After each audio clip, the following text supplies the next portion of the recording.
Hello les voyageurs! Après avoir passé un mois en Irlande à parcourir l'île d'Émeraude en camping-car, je vous partage mon périple à travers une série de vidéos. Pour ne rien louper de ma balade irlandaise, abonnez-vous à ma chaîne et pensez à activer la petite cloche pour être prévenu de mes futures publications. Alors, prêt pour l'aventure? Générique!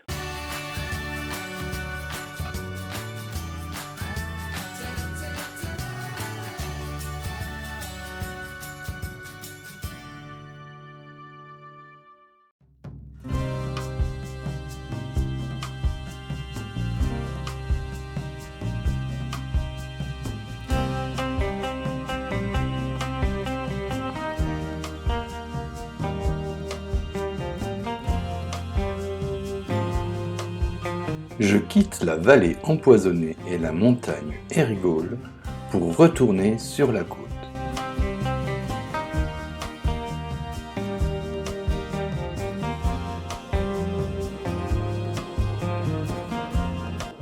Arrêt à Ballyness Bay, une magnifique baie peu profonde avec beaucoup de bancs de sable, de canaux et des plages à n'en plus finir.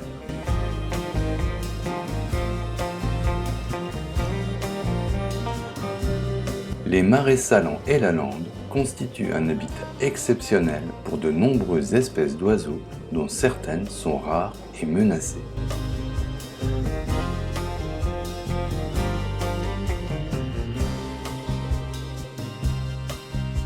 Je traverse l'immense parc national de Glenvar.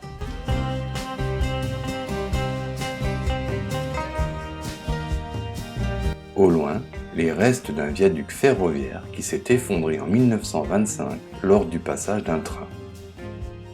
Sur le bord de la route, une stèle commémore ce triste événement.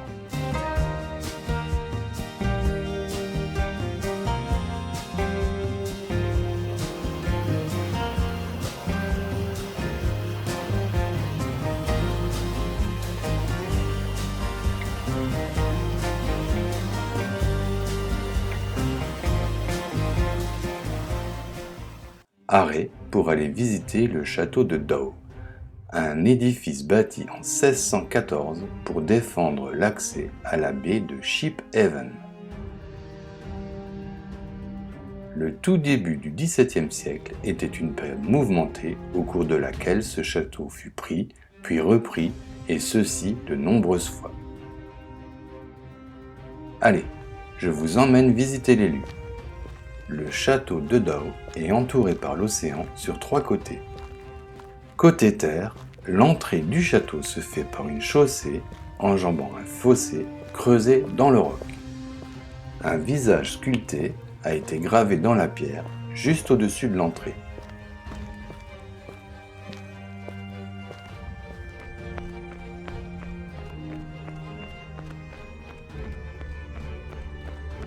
Une tour suspendue protège l'angle du mur d'enceinte qui donne sur la baie de Shiphaven. La tour est haute de 3 étages et possède des passants pour armes à feu à chaque niveau.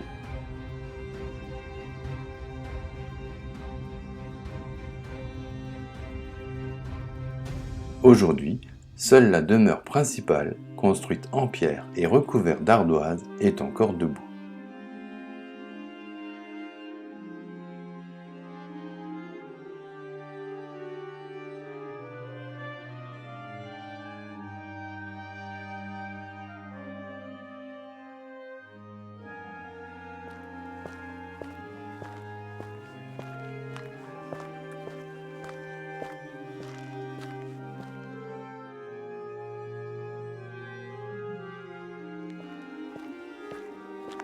Une merveille d'architecture.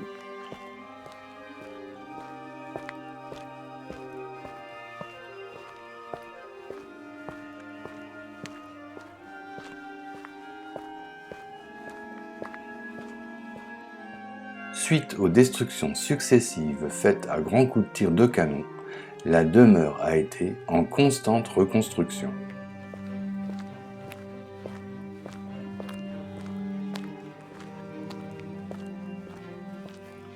Certains bâtiments ont été progressivement rajoutés, d'autres détruits ou réhabilités.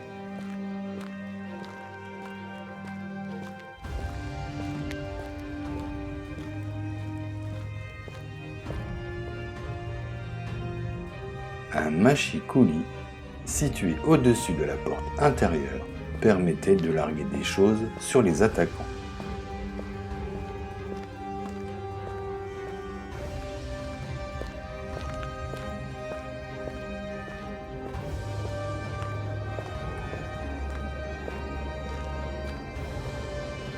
Les coins étant la partie la plus vulnérable du mur d'enceinte du château, ces derniers sont protégés par des échauguettes surplombant les murs et créant ainsi un poste de vigie et de défense pour les soldats.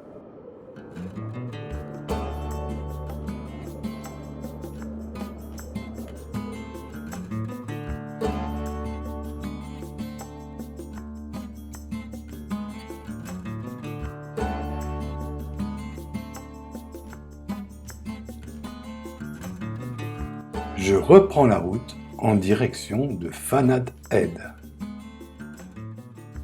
Fanad Point a toujours eu une importance stratégique dans la protection du littoral irlandais et la régulation du passage de navires. Le premier phare, allumé en 1817, a remplacé l'ancienne tour de guet britannique. Le phare actuel date de 1886. C'est ici qu'en 1917, le Laurentic, un paquebot de la White Star Line, un cousin du Titanic, réquisitionné par l'amirauté britannique et qui avait pour mission secrète de convoyer 3211 lingots d'or, destinés à payer les États-Unis et le Canada pour leur contribution à l'effort de guerre, a coulé moins d'une heure après avoir été touché par 2 mines. Sa cargaison a depuis été récupérée, à l'exception de 22 lingots d'or.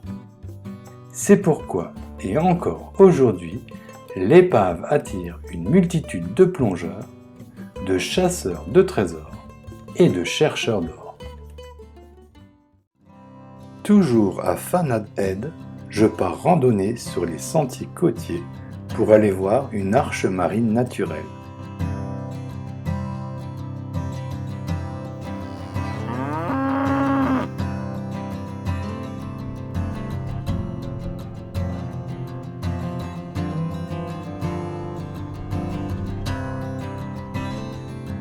Comme c'est marée basse, je peux escalader les rochers pour m'approcher le plus possible de l'arche.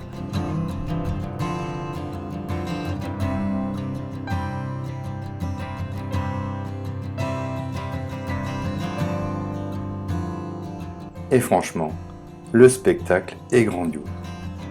Je pourrais rester là des heures à contempler cette splendide arche naturelle plantée là dans l'océan et que Dame Nature a façonné durant des siècles.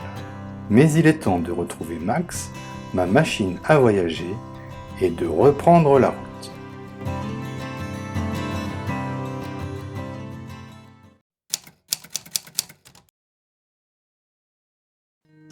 Arrêt à Burt pour dîner dans une ancienne église désacralisée et reconvertie en resto.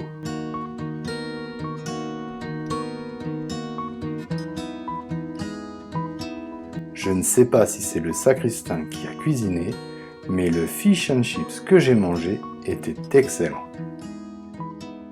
Après un bon repas, je bivouaque sur le parking Lynch Island.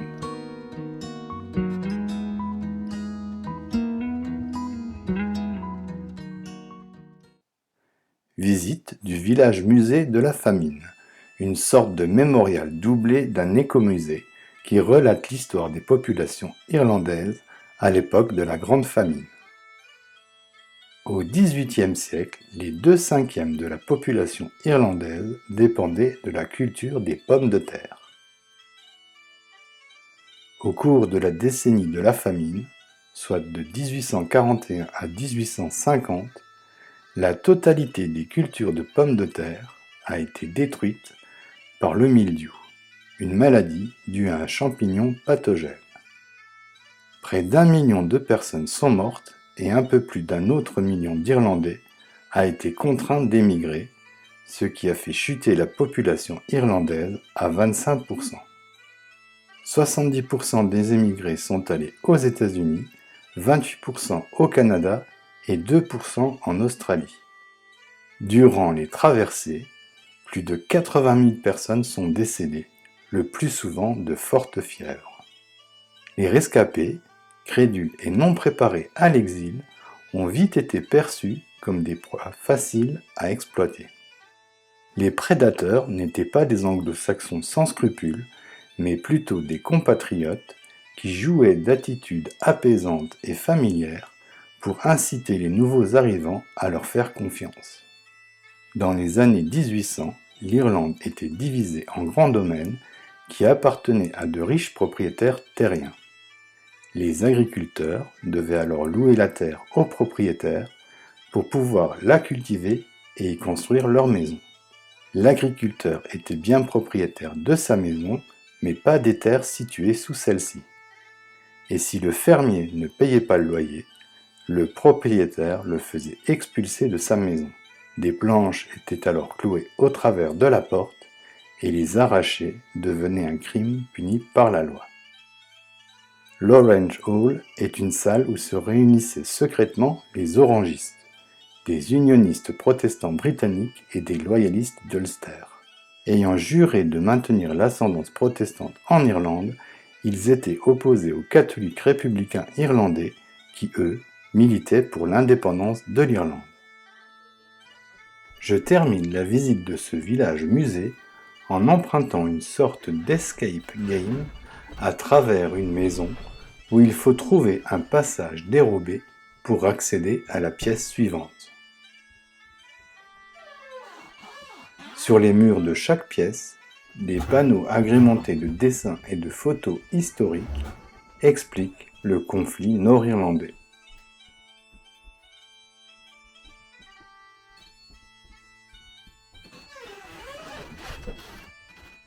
Il y a plein d'informations, même peut-être un peu trop je trouve, et du coup, je m'y perds un peu.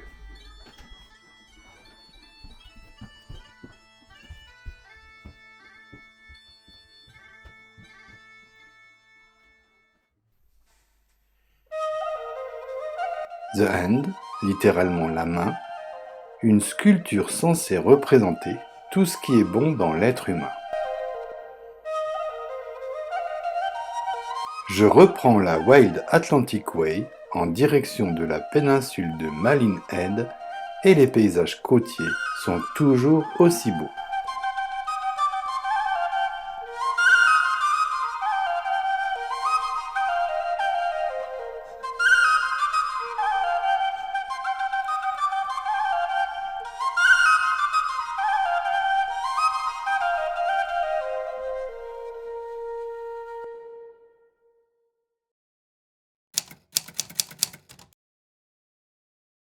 J'arrive à Banbas Crown, le point le plus septentrional de l'Irlande.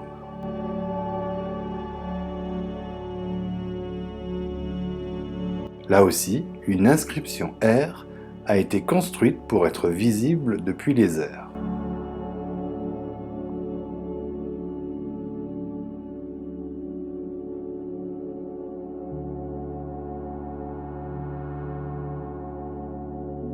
Je laisse Max, mon compagnon de voyage à 4 roues, au beau milieu de la pampa pour aller randonner jusqu'à la pointe de Malin Head.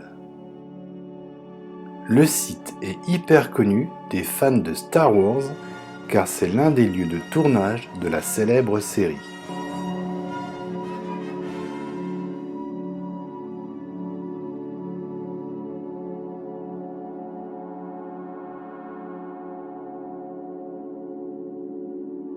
Allez, photo souvenir.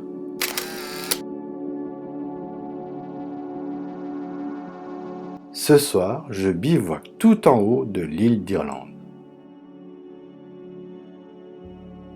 La suite de ma balade irlandaise est à venir dans de prochaines vidéos.